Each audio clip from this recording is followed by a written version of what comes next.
چوتھی ہیبٹ جی، 3 ہیبٹس ہو گئیں کہ اپنا غم اپنی بات اللہ سے شیئر کریں.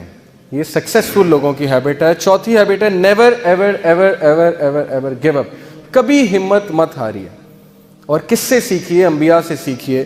سب سے ڈپریسنگ سچویشن، اس سے زیادہ ڈپریسنگ سچویشن نہیں ہو سکتی، اس سے زیادہ مایوسی کی سچویشن نہیں ہو سکتی کہ مچھلی کے پیٹ میں اندھیرا، پھر سمندر کی گہرائی کا اندھیرا، اور پھر سمندر کے نیچے جو ہے وہ وہاں پہ اندھیرا. کون تھے یہ نبی؟ یونس علیہ السلام. بندہ کہیں کمرے میں بند ہو جائے تو چلو کھٹکھٹاتا رہے گا، کبھی تو کوئی آواز سنے گا نا. کمرے میں، جنگل میں ہے، کبھی تو کوئی آئے گا نا جنگل میں، آ کے دروازہ کھولے گا. اب یہ بتائیں مجھے، مچھلی کے پیٹ میں ایک بندہ ہے اور مچھلی سمندر کی گہرائیوں میں، کون آواز سنے گا؟ کوئی سنے گا؟ کوئی سننے والا ہے؟ صرف کون سننے والا ہے؟ اللہ. تو انہوں نے اس مایوسی کی حالت میں کس کو پکارا؟ اللہ. لا الہ الا انت سبحانک انی کنت من الظالمین. اللہ میں ظالم ہوں، مجھ سے غلطی ہوئی ہے، تو پاک ہے، تو مجھے معاف کر دے. اب علماء کہتے ہیں کہ جو بندہ اندھیروں کی گہرائیوں میں ہو، جسے کچھ سمجھ نہیں آ رہی ہو میں کیا کروں، زندگی کہاں جا رہی، اسے اس کا ورد کرنا چاہیے بہت زیادہ. لا الہ الا انت سبحانک انی کنت من الظالمین. لیکن انہوں نے گیو اپ نہیں کیا، مایوس نہیں ہوئے ابلیس کی طرح. ابلیس مایوس ہو گیا، اسی لیے اس کا نام ہے ابلیس، دا ہوپلیس ون. مایوس ہو چکا ہے وہ، ورنہ اصل نام تو اس کا عزازیل ہے. ابلیس کا مطلب ہے مایوس ہو چکا ہے وہ. لیکن انبیاء مایوس نہیں ہوتے تھے. کامیاب بندہ کبھی مایوس نہیں ہوتا، چاہے حالات کیسے مرضی ہوں. کیوں؟ اسے پتا ہے کہ میں کس کی عبادت کرتا ہوں؟ جس کے ہاتھ میں ہر چیز ہے. اللہ کہتے ہیں کہ دنیا میں کوئی پتا بھی نہیں گرتا، اللہ کو پتا ہے. پتے کا اللہ کو پتا ہے کہ پتا کہاں گر رہا ہے. تو آپ کے غم کا اللہ کو نہیں پتا؟ آپ کی مشکل کا اللہ کو نہیں پتا؟ کیا خیال ہے؟ پتا ہے نا. اگر پتا کیا ہے؟ بے جان چیز. اگر پتے کا اللہ کو پتا ہے کہاں گر رہا ہے، تو آپ کے غم، آپ کے آنسوؤں کو بھی اللہ کا پتا ہے. لیکن اگر مدد مانگی جائے تب. تو یہ جی ہماری 4تھ ہیبٹ. یہ آپ دیکھیں کچھ لوگ جو ہے وہ بالکل تب گیو اپ کر دیتے ہیں جب بالکل کامیابی ان کے قریب ہو، تب وہ گیو اپ کر جاتے ہیں. تو ایسا ہمیں نہیں بننا. ہمیں چلتے رہنا ہے، دوڑتے رہنا ہے، مشکلات کا مقابلہ کرتے رہنا ہے، کھڑے ہونا ہے، چیلنجز کو فیس کرنا ہے. چونٹی اگر کسی راستے سے گزر رہی ہو اور آپ اس کے سامنے اپنی انگلی رکھ دیں تو وہ آپ کی انگلی اٹھانے کا انتظار نہیں کرے گی، بلکہ اپنا راستہ بدل کر اپنی منزل مقصود کی طرف چل پڑے گی. تو چونٹی سے سیکھنا چاہیے. چاہے اس کے سامنے رکاوٹ آ جائے، وہ اپنے مشن سے نہیں ہٹے گی، اپنے فوکس سے نہیں ہٹے گی. اس نے وہیں جانا ہے. جتنی مرضی رکاوٹیں کھڑی کر دیں اور راستہ بدل کے دوسری طرف چلی جائے گی. یہی اسی طرح مسلمان ہوتا ہے. اب یہ جو آیت ہے اس میں اللہ تعالیٰ انسان کی نیچر بتاتے ہیں، سائیکالوجی بتاتے ہیں، نفسیات انسان کی کیا ہے. اللہ کہتے ہیں لا یسام الانسان من دعاء الخیر وان مسہ الشر فیئوس قنوط. اللہ کہتے ہیں کہ انسان جو ہے جب اس کو اچھائی پہنچے تو بڑا خوش ہوتا ہے، لیکن جیسے ہی اسے کوئی شر چھو لے، کوئی مشکل آ جائے تو اسی وقت مایوس ہو جاتا ہے، گیو اپ کر دیتا ہے کہ میری زندگی برباد ہو گئی، میرے ہی ساتھ یہ کیوں ہوا، میں نے تو کچھ کیا بھی نہیں. بھائی انبیاء نے کیا کیا تھا؟ نبی صلی اللہ علیہ وسلم نے کیا کیا تھا؟ ان کا کیا قصور تھا کہ ان کے بیٹے بھی جو ہے وہ جو ہے ان سے چھین لیے گئے، وفات ہو گئی. بیوی جو ہے اس کی وفات ہو گئی جب شیب ابی طالب میں تھے. اتنی مشکلات میں انہوں نے زندگی گزاری. تو بات یہ نہیں ہوتی قصور، بات یہ ہوتا ہے کہ اللہ تعالیٰ جس سے جتنی محبت کرتے ہیں اس کا اتنا امتحان لیتے ہیں. کیوں؟ ایک تو اس کے گناہ معاف کرنے کے لیے، دوسرا اسے کمانڈو بنانے کے لیے. کمانڈو کی ٹریننگ سخت ہے، سولجر کی ٹریننگ آسان ہے. جس سے جتنا بڑا کام لینا ہے اس کو اتنی مشکل میں ڈالنا ہے، اسے کھلے میدان میں چھوڑ دینا کہ چلو مقابلہ کرو، سیکھو. تم نے سکھانا ہے، لوگوں کو سکھانا ہے آگے جا کے. جب تک تمہیں خود نہیں پتا ہوگا غم کیا ہوتا ہے، تم لوگوں کو کیا سکھاؤ گے کہ غم کیا ہوتا ہے. تو اس لیے یہ چیز مایوس ہونے والی نہیں ہے، یہ خوشخبریاں ہیں. صحابہ پہ مشکل نہیں آتی تھی، پریشان ہو جاتے تھے کہیں اللہ تو نہیں ناراض. بیمار نہیں ہوتے تھے، پریشان ہو جاتے تھے کہیں اللہ تو نہیں ناراض. لیکن ہم بالکل الٹ. تھوڑی سی مشکل آئی، اسی وقت ہمت ہار کے بیٹھ گئے، اللہ سے شکایت، اللہ سے شکوے شروع، اور اللہ سے ناراضگیاں شروع. نمازیں بھی کم کرنا شروع کر دیں. جبکہ سورہ انبیاء میں اللہ انبیاء کی ایک کوالٹی بتاتے ہیں، یہ بھی سکسیسفل لوگوں کی کامیابی ہے کہ جب ان پہ مشکل آتی ہے وہ مزید پکے ہو جاتے ہیں عبادات میں.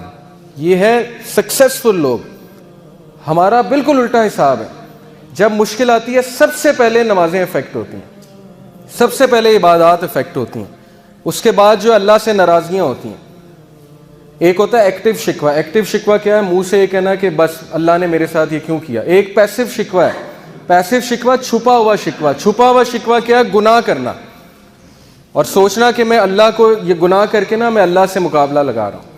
انسان ایسے کرتا ہے, یہ پیسو شکوہ ہے. تو بہرحال ہم سے بڑی کوتاہیاں ہوتی ہیں, ناشکریاں ہوتی ہیں. یہ چیز ناکام لوگوں کی نشانی ہے. اپنے آپ کو نقصان پہنچا کے کس کا نقصان کر رہے ہیں آپ؟ اللہ کا تو نہیں کر رہے, اپنا نقصان کر رہے ہیں. ڈپریشن لے کے, پریشانی لے کے, ٹینشن لے کے کس کا نقصان ہے؟ آپ کا نقصان ہے. کسی کے بارے میں بغض رکھ کے بھائی کس کا نقصان ہے؟ کسی کے بارے میں برا خیال کر کے آپ کا نقصان ہے کہ اس کا نقصان ہے؟ آپ کا نقصان ہے. آپ اپنی پرسنالٹی ڈیمیج کر رہے ہیں, آپ اپنے آپ کو اذیت دے رہے ہیں. اس کے بارے میں برا سوچیں, اس کو کوئی فرق نہیں پڑ رہا. بجائے کہ اذیت دینے کے آپ اللہ پہ چھوڑیں کہ اللہ سب دیکھ رہے ہیں. یہ چیز ہے. یہ آیت سمجھنے کی بڑی ضرورت ہے. یہ دیکھیں, یہ چھوٹا سا ننھا سا پودا یہ اتنا کمزور ہے کہ اس پہ اگر میں پاؤں رکھ دوں تو اس کو روند سکتا ہوں. آپ سوچیں کہ اتنی سخت زمین کو پھاڑ کے ننھا سا پودا کیسے باہر آ گیا. اللہ مثالیں پیش کرتے ہیں. اللہ کہتے ہیں کون ہے جس نے بیج میں سے اس پودے کو نکال کے سخت زمین سے نکال کے ابھارا؟ کون ہے؟ اللہ. تو ہم کمزور ہیں, انسان کمزور ہے, اس ننھے پودے کی مانند ہے. لیکن مشکلات سے, سخت زمین سے کون پھاڑ کے نکالے گا انسان کو بھی؟ اللہ. یہ مثالوں سوچنا چاہیے. اللہ نے مثالیں ایسے ہی نہیں دیں کہ پہچانو مجھے میں کون ہوں. اس ننھے سے پودے کو نکال دیا اتنی سخت زمین سے پھاڑ کے, اور یہ زمین کا سینہ چیر کے پھاڑ کے نکل آیا. تو میں تمہیں بھی مشکل سے نکالوں گا, تمہیں بھی برے حالات سے میں نکالوں گا بالکل اسی طرح. لیکن میرے اوپر توکل کرو, مجھے پہچانو میں ہوں کون, میرے سے مدد مانگو, لوگوں کے پاس مت جاؤ. اللہ کہتے ہیں کہ کون ہے جو بنجر زمین کو زندگی دیتا ہے؟ کیسے دیتا ہے؟ بارش برسا کے. بنجر زمین, ڈیڈ ارتھ, مردہ زمین کو اللہ زندگی دیتا ہے. تو کیا اللہ آپ کے مردہ حالات کو زندہ نہیں کر سکتا؟ کیا اللہ آپ کے مردہ ریلیشن شپس کو زندہ نہیں کر سکتا؟ کیا اللہ آپ کے وہ چیزیں جو بالکل ختم ہوتی نظر آ رہی ہیں ان کو دوبارہ زندگی نہیں دے سکتا؟ دے سکتا ہے, لیکن مدد مانگنے کی ضرورت, ادھر جانے کی ضرورت ہے. یہ آپ دیکھیے, یہ ایک کیون کارٹر ایک فوٹوگرافر تھا ساؤتھ افریقہ کا. اس نے 1993 میں پکچر کھینچی تھی افریقہ میں. یہ بچہ مرنے جا رہا ہے افریقہ میں. آپ کو پتہ ہے غربت کتنی ہے, بیماریاں کتنی ہیں, کھانے پینے کو کچھ نہیں ہوتا ہے. بچہ مرنے جا رہا ہے اور وہ جو گدھ ہے وہ اس کا ویٹ کر رہی ہے کب یہ مرے گا اور کب میں اسے کھاؤں گا. اس نے یہ فوٹوگراف کھینچی اور اگلے سال فرانس میں ایک کمپٹیشن ہوا 100 موسٹ انفلوئنشل فوٹوگرافس کا, اور اس میں اس کو پہلا انعام ملا کیون کارٹر کو. لیکن 4 مہینے بعد اس نے خودکشی کر لی. کیون کارٹر نے ڈپریشن کی وجہ سے, اس کے مائنڈ سے سین ہی نہیں جاتا تھا کہ یار دیکھو یہ بچہ اب مر رہا ہے, اس کے پاس کھانے کو نہیں ہے, گھاس کھا رہا ہے, اور وہ وہاں پہ بیٹھا ہے کہ کب مرے گا تو میں اس کو کھاؤں گا. اس وجہ سے اس کے مائنڈ سے چیز نہیں جاتی تھی, اس نے خودکشی کر لی. دکھانے کا مقصد یہ ہے کہ ہم کتنی ناشکری کرتے ہیں.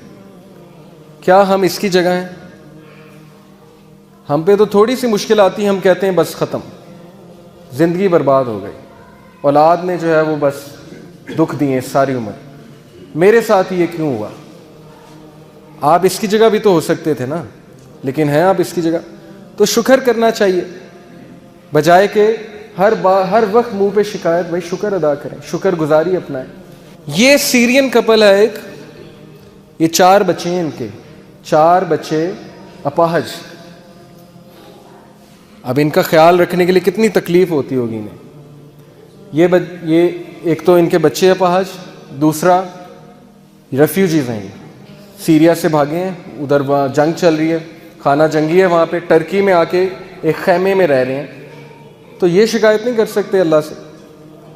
کیا ہمارے اوپر اتنی مصیبت آئی ہے کہ ہمارے 4 بچوں کا اپاہج ہونا, اب نارمل ہونا, یا آپ سوچ سکتے ہیں کتنا بڑا امتحان ہے. ان پروڈکٹیو ہیں بچے, کچھ بھی نہیں کر سکتے, لیکن وہ صبر کر رہے ہیں, زندگی گزار رہے ہیں. ہمارے ساتھ یہ تو نہیں کیا نا اللہ نے.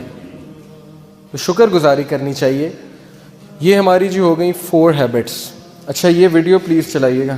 اچھا یہ آپ دیکھیے، اس سے آپ کو کیا سمجھ لگتی ہے؟ یہ جو بال ہے جو رکاوٹوں کے تھرو جا رہا ہے، پلیز پھر سٹارٹ کیجیے گا ایک بار. ایک بالکل سیدھی روڈ پہ جا رہا ہے، ایک رکاوٹوں پہ جا رہا ہے. پہلے کون سا پہنچ گیا؟ زیادہ تیز کون سا؟ جن میں رکاوٹیں ہیں. اس سے سمجھیے زندگی کے چیلنجز کو، ڈیفیکلٹیز کو، کہ اللہ ہمیشہ آپ کی زندگی میں کوئی نہ کوئی ایسا سین کریٹ کرتے ہیں صرف کس لیے کہ آپ اس جگہ جلدی پہنچ جائیں، آپ اس جگہ جلدی کامیابی پا لیں.